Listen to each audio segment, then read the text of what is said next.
Welcome to the deep dive.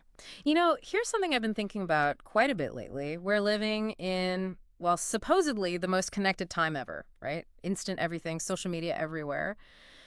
So why, and this is the paradox, why does it feel like loneliness is just exploding? It's a really stark contradiction, isn't it? Exactly. And it's the heart of what we're exploring today. Our sources are calling it the loneliness economy. Kind of a chilling name. Hmm.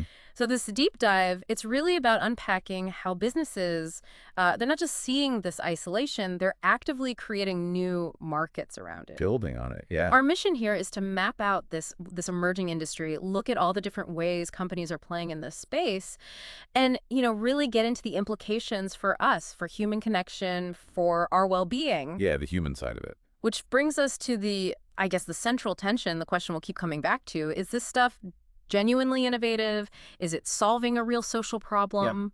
Is it fundamentally exploitative? Is it just cashing in on vulnerability? Right. That's the core of it. Okay, let's dive in. So first off, to really get a handle on this, we need to understand the sheer scale we're talking about. I mean, our sources point out something pretty serious. The World Health Organization.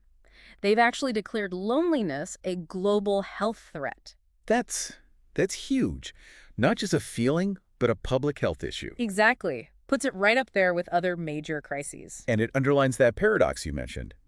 We're all hyperconnected online, supposedly. Mm. Yet the data, the lived experience, it shows we're becoming more isolated. And who's feeling it most? Well, the sources highlight a couple of key groups. Often urban professionals, especially now with remote work being so common. And maybe counterintuitively, Gen Z. Despite being digital natives, constantly scrolling. Huh.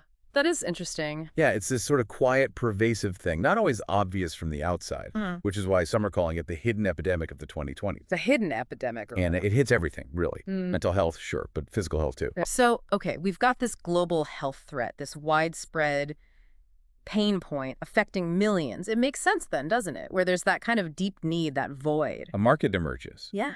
almost inevitably. And this particular void, the loneliness void, well, it turns out it's potentially very profitable, which leads us right into how brands are responding, how they've spotted this need-turn niche and are, well, monetizing the modern craving for connection, as one source puts it. Often using technology, especially algorithms, to do it. Right. So give us some examples. What are the main pillars here, according to the sources? Okay, yeah, there are a few really distinct ways this is playing out. First, and maybe the most striking, is AI companionship going mainstream.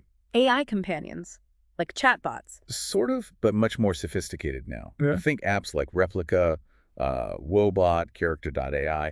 These aren't just weird fringe experiments anymore. The sources call them go-to outlets. Go-to outlets for what, exactly? From emotional support, believe it or not. Uh-huh. For like daily check-ins, journaling, even simulated romance. Wow, okay. So people are actively turning to AI for interaction. Regular interaction, yeah. It's moved incredibly fast from, science fiction to just a thing people use. That's one pillar. What else? Then there's the rise of experience subscriptions. Basically, services selling curated company. Selling company. How does that work? Think virtual co-working spaces. Right. You log on, not necessarily to collaborate, but just to feel like others are around. Or live online classes designed less for the skill, maybe, and more for the interaction. Ah, okay. Creating a sense of community, but as a paid service. Exactly. And some go further, sending little gifts, voice messages, things designed explicitly to simulate friendship. Simulate friendship. That phrase really lands, doesn't it? It does. Connection as a service. Then a really interesting shift.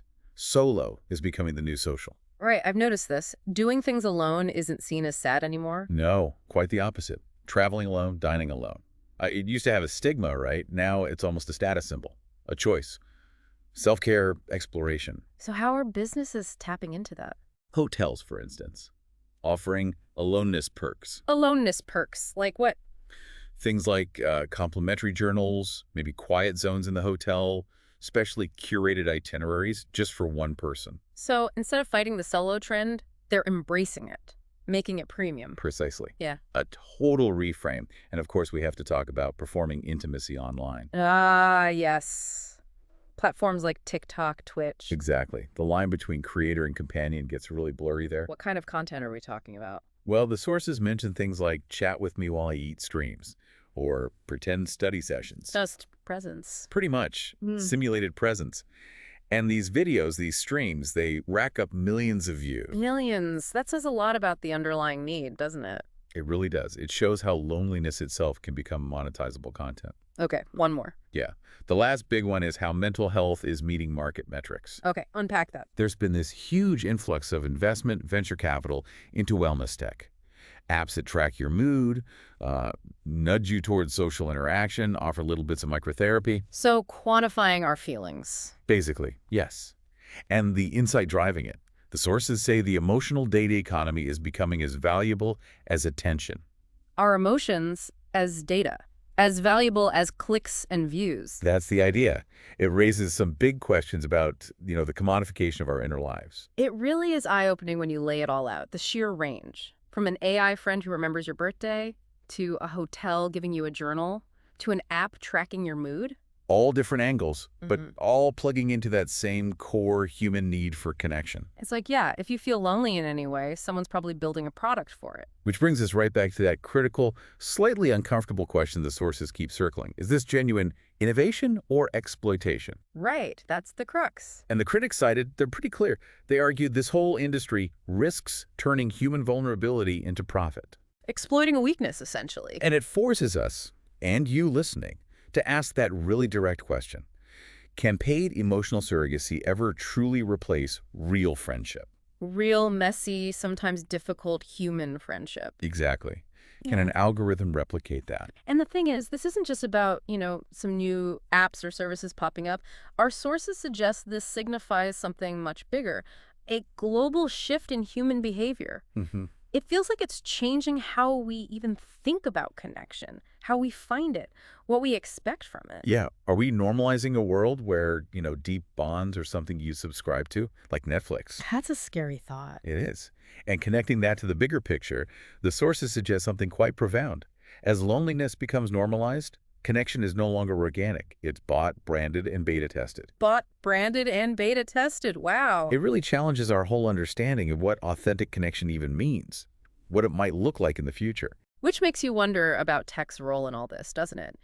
I mean, if technology, social media, remote work, endless screens, if it played a part in creating this isolation, Right. is tech now genuinely solving what it helped create? Or is it just finding new, more sophisticated ways to mediate and maybe monetize our interactions, creating another layer? A whole new layer of complexity. Okay, so to recap this deep dive into the loneliness economy, we've seen how modern isolation has become this paradoxical global health threat, and how businesses are stepping in creatively or maybe, opportunistically to monetize that fundamental human need for connection. We've looked at the sheer diversity of it all, AI pals, curated experiences, the solo trend, online intimacy, emotional data. It's a vast landscape. It really is.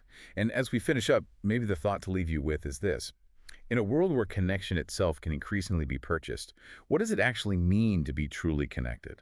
What's the real value of an authentic relationship when there are so many alternatives, so many simulations available? That's a deep question. And maybe what responsibility do we have as individuals, as a society, to nurture those real organic connections outside of these new markets? Something to definitely think about long after this deep dive is over.